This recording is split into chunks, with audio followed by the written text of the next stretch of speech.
guys! Unang araw ng unang pasok namin sa trabaho. So, for today's video nga guys, ay umulan na naman ng snow dito. Eto nga at napalabas ako nang wala sa oras dahil maaga pa naman. 6:30 nga ay lumabas ako ng bahay at napalaro pa ako sa snow. At may pag-akit pa ako ng second floor. Kasi ba naman, yung isang kabeshi ko ay nag-chat sa akin na umakyat daw ako sa kanyang beranda dahil maganda daw ang view doon. Ako naman tuwang-tuwa. Oo na, sige na, aakit na ako. Eto na nga at nandito na ako sa kanyang beranda. Kita-kita nyo naman ang view at ang ganda ng snow. Nakapaglaro pa ako sa snow beshi. So, eto na nga guys, 7:20 nga ay nasundo na kami ng service namin. Ang totoo niyan ay nalate na siya dahil sa snow. At dalawang company nga pala ang napapasukan ko dito. First time ko kasi naranasan ang nag-snow dito na ganyang kakapal. Almost 20 minutes naman ang biyahe papunta sa company na pinapasukan ko galing sa tintirahan namin beshi. Kaya may pagtulog pa ako dyan.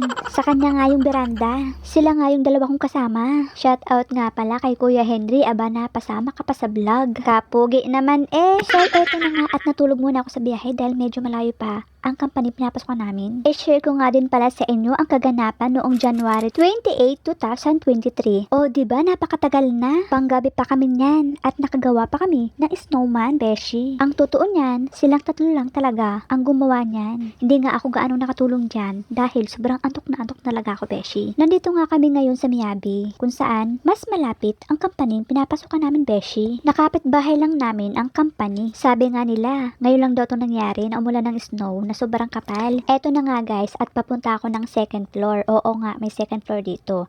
Eto yung ginawa ng ibang kasama namin, beshi. Siya pala ang asawa ni Snowman. Bago pa lang kami pumasok ng company, umuulan na talaga ng snow pero hindi pa ganong malakas. So, ilang oras na nga ang nakalipas. Eto ang nangyayari. Aba, ang kapal na ng snow. Halos wala na nga kami madaanan, beshi. Eto nga at gumawa pa kami ng paraan para may daanan. Eto na nga at may pagbuta pa ako, beshi. Sakto naman guys, ang paglabas namin sa trabaho, eto yung bumungad sa amin. Sobrang kapal ng snow. Kaya nga napagawa kami ng snowman. So, eto na nga guys, at malapit nang matapos ang ginagawa naming snowman. Aba, may pa-heart pa. Todo effort nga dito ang mga kabeshi ko. Yung oras na dapat mag-aalmusal na, aba, mas pinili pa namin gumawa ng snowman. Ngayon naman nga ay tutur ko kayo sa labas ng aming bahay. Nakakuha nga ako ng cameraman dito. Eto nga pala ang sakura na ngayon ay Christmas tree na, beshi. Dito na nga kami nagpalipas oras ng cameraman ko hanggang sa abutan kami ng liwanag dito. Hindi ko nga alam kung anong gagawin ng cameraman ko dito.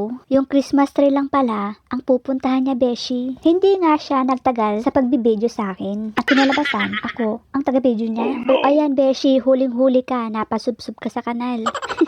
Nakakatuwa nga ang maglaro sa snow kahit sobrang lamig. Eto nga at inabutan na kami ng liwanag dito sa labas ng bahay. Kulang na lang talaga, beshi, Christmas light. Natapos na pala nang wala akong naitulong. So guys, hanggang dito na lang ang aking mini vlog for today.